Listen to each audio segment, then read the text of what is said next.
So if I can get people in this room, I mean, even if you spend an hour a day making these phone calls. I mean, we're going to call every voter in the state over and over and over again.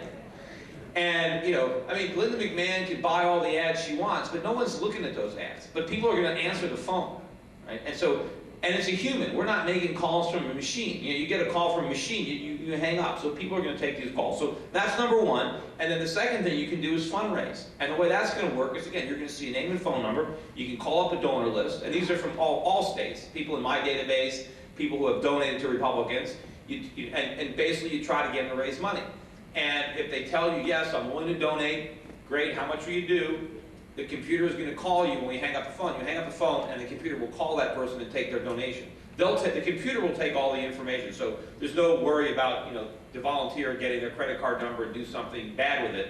But the computer will call them back and kind of force them to donate rather than just kind of waiting for them to donate. And then we'll keep track of this, you know, how much they do. And of course, all the volunteers are going to be ranked every day based on who raises the most money, who makes the most phone calls, and things like that. And there'll be prizes and different things that we'll be able to give out at events that the big money raisers or the people who get the most, you know. And so it'll be a friendly competition among all the people around the country who are working, and people will be able to see the results. So I think no one's ever tried anything like this, because I don't think anybody's really had the organization or people who would volunteer to spend the time and do it. And I don't even know, I don't even think anybody could buy this. I mean, I'm spending the money on the data, but the real value is the people who make the phone calls. And then how we strategically use this information to target market, and maybe we decide where we're going to do some direct mailing or where I'm going to speak or what issues I'm going to touch on. But anyway, but the key to making it work is people. So if you really want to help me get elected, if you think that it's worthwhile and that I might make a difference, then, you know, just commit to doing that. Just spend some time. You know, spend a half hour a day, make those phone calls, and tell your friends about it. Tell them, hey, look, this is what we got to do. You know, I might be running in the state of Connecticut, but I'm not running just to serve the people of Connecticut. I'm going to serve everybody in every state, because all I'm trying to do is basically put a stop to everything that's being done. I mean, I don't want to write legislation. I want to repeal legislation. I want to abolish departments, restore sound money, basically, you know, undo everything that they've been doing over the last generation or so. The reason that this country is in the mess that it is, the reason that we have to invest our money in other countries. I would rather invest my money here. Unfortunately, I can't do that, because I know I'm going to have a lousy return. The government is undermining our competitiveness with taxes and regulation and destroying our money with inflation. How can I invest here? How can I tell somebody coming to me who's a client who wants to retire and in good faith tell them that they should buy treasuries or they should buy, you know, corporate bonds? I know they're going to be broke if they do that. But I also understand that we can't have a vibrant, growing economy unless people save in this country, unless we invest in this country. But if the policies are forcing people not to do that, I mean, what are the interest rates? Zero. Who's going to save to earn zero? And with inflation, it's a negative rate. So how is anybody going to save when the interest rates are zero?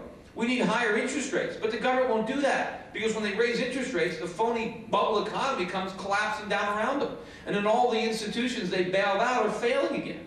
So they don't want to do that. They want to try to keep all these balls in the air, keep everything inflated, but you can't do that. In the end, it's a disaster. But in the meantime, in order to protect our wealth, we've got to invest abroad. But I want to go to Washington to change those policies so that we don't have to invest abroad. But until we change them, you know, we got to keep our money abroad. But anyway, so let me get to the main event. But anyway, so it's SchiffForSenate.com is the website to volunteer, to make a donation. And again, on the donations, as much as you can donate. I mean, even though it's a sacrifice, you know, people give $10, $20, I appreciate it, but I need people to give $500, $1,000, $5,000, because this is going to be an expensive campaign.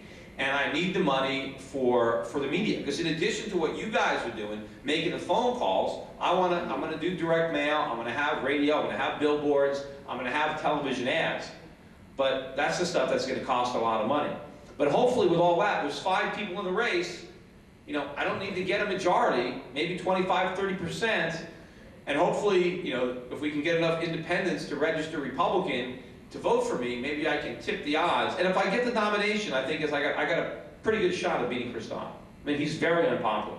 Whenever you mention Chris Dodd, oh, I hate, you know, I mean, he's got such a bad reputation for being in the Congress, Senate for 30 years. 30 years in the Senate. And he was in the House of Representatives for 6 years. So he was 36 years in Congress, and look at the mess that he's made.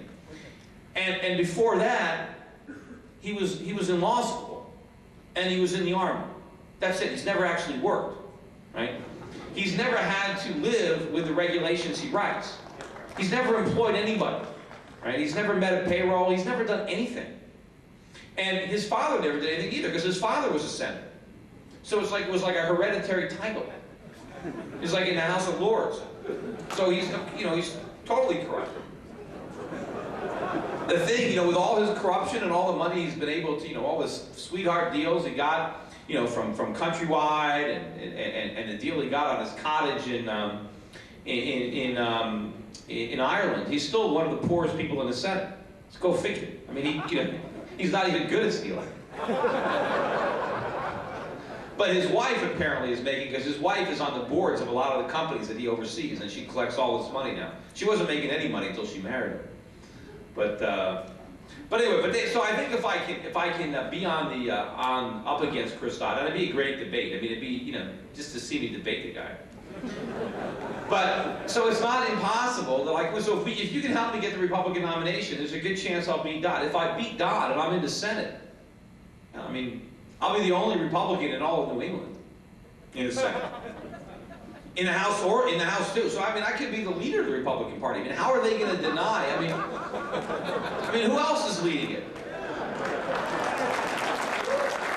You know, and if I can win on a real limited government type platform, you know, shrink government, you know, cut spending, end the bailouts, and you know, if I can win, then maybe that'll open the door for other Republicans to say, you know what, that could be a winning message. You know, I can run on that too.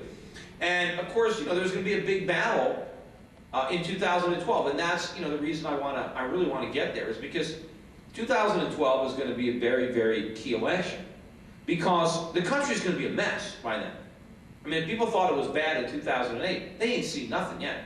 I mean, this recession is really going to be in high gear. I mean, it won't even be, everybody will know it's a depression by 2012. And it'll be an inflationary depression. That'll be obvious too, because people will see the prices. And there'll be a lot more people unemployed than there is today. In fact, if you calculate the unemployment rate today using the same methodology that they used to calculate during the Great Depression, unemployment is already over 17%. Already. And it was only 25%. We're almost at depression levels now, and we're just getting started. And you know, part of the other difference is, you know, in 1929, when the real estate market, you know, went down, a lot of realtors lost their jobs, right? No realtors have lost their jobs in this downturn because no realtors had jobs. They were all independent contractors. All they did is lose their income, but they're not unemployed. They're just not making any money. So there's a lot of that going on in the U.S. economy. There's a lot of people that are unemployed that are really not counting. So, but that's going to get a lot worse. We could have a real unemployment rate on a par with the Great Depression. But the problem is, during the Depression, when people were unemployed, at least the price of food was going down. You know, price of energy was going down. I mean, so, you know, and they had some savings. Now, I mean, you're going to be unemployed, you have nothing saved, and prices are going up. And, you know, and back then, even if, you know, during the Depression, if you lost your job, I mean, if you got a part-time job, maybe your wife got a part-time job, you could be okay because your wife didn't work, you know, normally. But now you've got people that, you know, both people have to work. They don't work, they can't eat. They can't, you know, pay the rent. So this is going to be a much, much worse, I think, potential environment. And what I want to make sure is that the people understand why we're in so much trouble, right? Because there's one school of thought that says it's because of the market, because of capitalism. We didn't have enough government. It was too much greed.